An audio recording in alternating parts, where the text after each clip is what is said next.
हिंदू समाज में तो गैर बराबरी है। किसने कह दिया हम हिंदू हैं? किसने कह दिया? अभी जब बहन जी मुख्यमंत्री बनती है, क्या दलित मुख्यमंत्री बन गई, तो कहाँ से हिंदू हो गए? उन्हें तो दलित के नाम से पुकारा जा रहा है ना। अभी आपने पंजाब में देखा होगा, कौन है सर? वो लोग हैं कि जो पढ़े लिखे नहीं है, जो गैर बराबरी यहाँ रखना चाहते हैं, वो लोग हैं। लेकिन हम गैर बराबरी वाले नहीं हैं, हम बराबरी वाले हैं। हम सबको समानता का अधिकार देना चाहते हैं और सबका सम्मान रहना चाहते हैं। नहीं, हमें हिंदू राष्ट्र की क्या जरूरत है? क्यों? हिंदू राष्ट्र सर गैर बराबरी का है, वहाँ कोई समानता नहीं है। अगर समानता हमें कोई दे रहा है तो वो है संविधान। क्या मंदिर से हमें क्या मिलने वाला है? क्या मिलने वाला है और क्या मिला हमें आज तक? हमारे पुरखों को मारा पीटा गया उन मंदिरों के ही तो पीछे। और देखिए मंदिर की आप बात कर रहे हैं, ठीक है, मंदिर बना रहे हैं। मंदिर में अगर आप जाएंगे तो मंदिर में क्या बनाएंगे? आप देखा होगा कि सीढ़ियों पे भिखारी होते हैं। मंदिर बनाएंगे तो भिखारी पैदा करेंगे।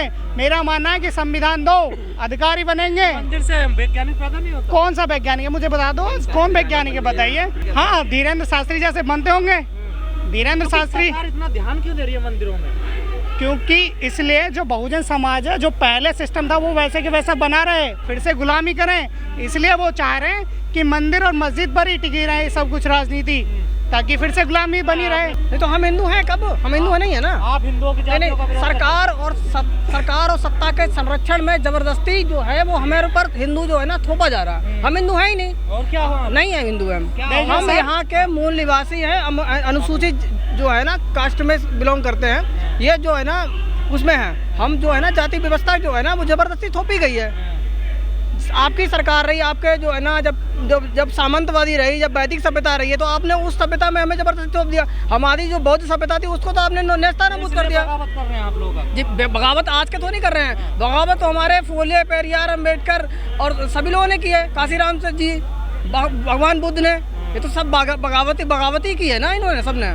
मेरी जनता से अपील है कि अपने महापुरुषों के सपनों को साकार करने के लिए उनकी बातों पर वो अमल करें। जो उनकी चाहत थी कि वोट हमारा राज तुम्हारा नहीं चलेगा, उसके आधार पर मतलब ना हम लोगों को अपनी पार्टी को समझ के कि कौन हमारा दोस्त है, कौन हमारा दुश्मन है, उसको समझकर हमें वोट डालना चाहिए।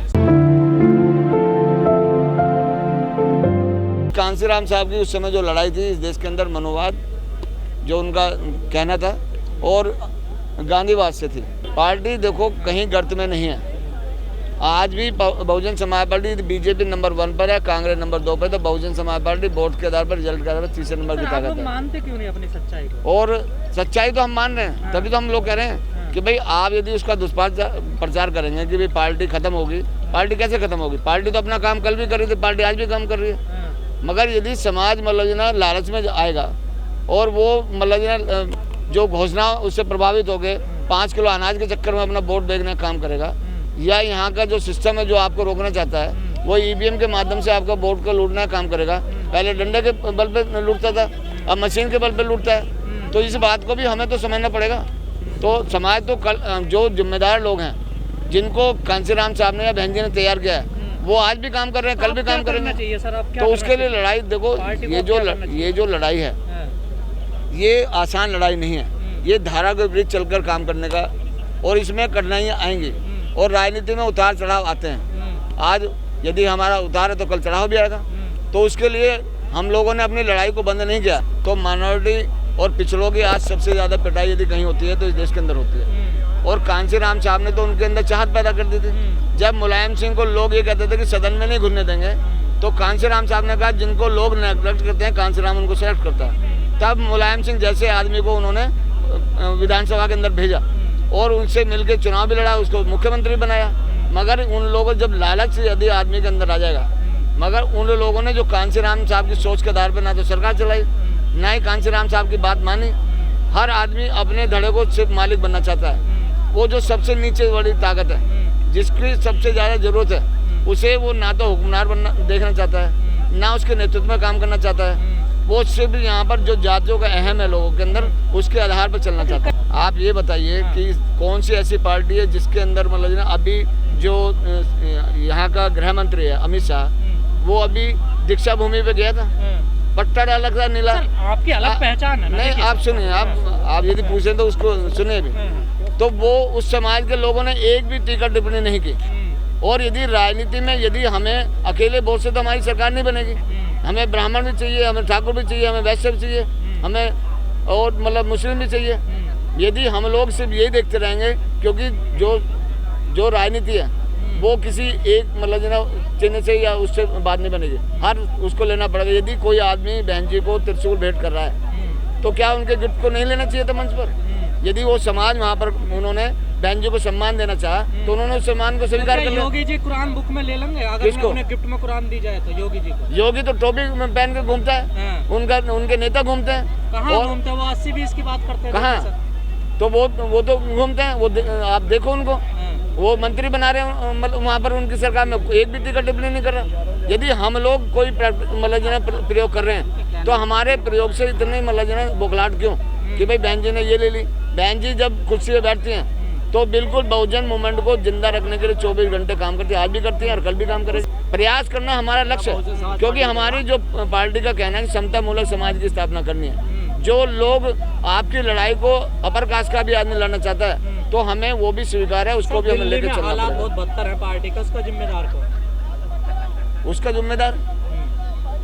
उसका जिम्मेदार जो समाज मतलब जो ना यहाँ पानी फ्री के चक्कर में लग गया, बिजली हाफ के चक्कर में लग गया, महिलाएं मतलब जो यहाँ बस में फ्री घूमने में लगी, तो ये जो उन्होंने लालच दिया है, जो यहाँ पर एक भड़काव मतलब इन्होंने पैदा किया है कि भाई हम बड़े कट्टर ईमानदार पार्टी हैं, और उन्होंने लोकपाल बिल की बात करी, उन्होंने भ्रष्टाचार दूर करने की बात करी, मगर आज जब जो लोग कह रहे हैं, आज वही उनके 6 मंत्री में से 5 मंत्री जेल जा चुके हैं, तो फिर वो कैसी सरकार चला रहे हैं? तो उसका जिम्मेदार है। फिर समाज को ये गलत रास्ता है, ये समाज को समझाना हम लोग लंबे समय लग रहे हैं। 108 साल तो हमारे महापुरुषों ने काम किया, उसके बाद मानव कांशीराम साहब ने काम किया, आज बहन जी काम में लगी हैं, और जो हम जैसे लोग हैं तो हम लोग भी प्रयास करते हैं, मगर ये लड़ाई हमने रुकने तो दी नहीं है। भाई रिजल्ट आना कोई मतलब जो ना ये वो नहीं है, रिजल्ट के लिए प्रयास बेहतर किया गया और हमने 12 हज़ार वोट लिए हैं, मगर इन्होंने चुनाव में आनंद पानंद तो आपको कैंडिडेट भी नहीं मिला। हाँ, नहीं मिले, क्योंकि जो चुनाव की प्रक्रिया इन्होंने ऐसी चलाई,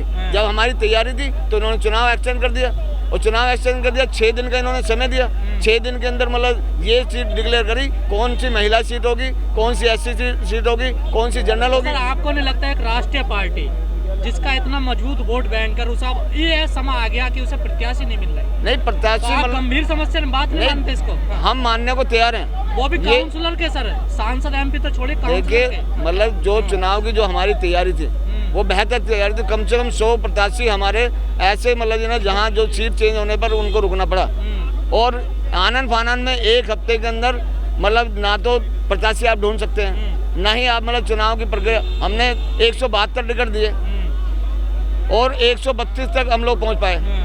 देखिए इस समय जो लोग अपने को ईमानदार शो करते थे, उनसे बड़ा चोर इस समय दिल्ली में कोई नजर नहीं आ रहा है, और इस समय जनता देख रही है, और जनता का बदलाव अब बहुजन समाज पार्टी की तरफ चला है, क्योंकि उन्होंने मतलब उन्होंने कांग्रेस को भी देख लिया, उन्होंने BJP को देख लिया, और जो अपने को कट्टर ईमानदार बोलते हैं उन्हें भी देख लिया कि कितने ईमानदार है। ईमानदारी की यदि मिसाल है तो बहुजन समाज पार्टी की मुखिया बहन कुमारी मायावती को यहाँ पर सबसे ईमानदार नेता होने का भी खिताब इस देश के अंदर मिला।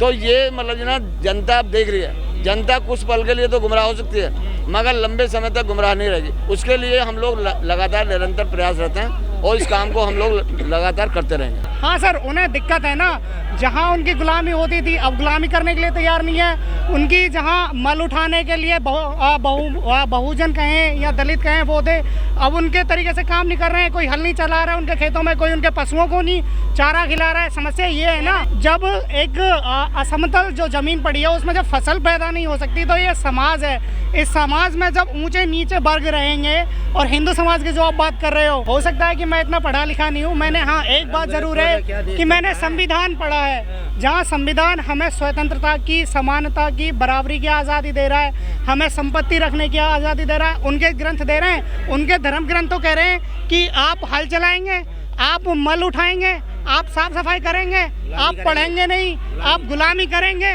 कहाँ, कौन सा ग्रंथ है उनका जो हमें समानता का अधिकार दे रहा है? सेवक है ना, पढ़ के क्या करें? क्यों, यही तो है कि आज हमें ज़रूरी है कि हम पढ़ें, हमारे बच्चे पढ़ें, ताकि ऊंची ऊंची पदों पर जाएं, ब्यूरोक्रेसी में जाएं, अपने हक और अधिकारों के लिए लड़ें। तो वो मान्यवर साहब ने कहा था ना कि पेन वाला जो उदाहरण दिया था कि 5% जो लोग हैं वो जो 15% लोग हैं वो पूरे के पूरे समाज पर राज कर रहे हैं, 85% पर राज कर रहे हैं। और देखिए मुझे एक पंक्ति याद आ रही है, उनका राइटर का मुझे नाम याद नहीं आ रहा है। उन्होंने कहा है कि 100 में 90 शोषित हैं। पेरियार जी ललित सिंह यादव की पंक्तियां हैं कि 100 में 90 शोषित हैं, शोषितों ने ललकारा है, धन धरती और राजपाट में 90 भाग हमारा है, 90 भाग हमारा है। राष्ट्रपति हो या भंगी की संतान, सबको शिक्षा एक समान, सबको शिक्षा सबको काम, वरना होगी नींद हराम। सबको शिक्षा दे न सके जो, वो सरकार निकम्मी है, और जो सरकार निकम्मी है हमें वो सरकार बदलनी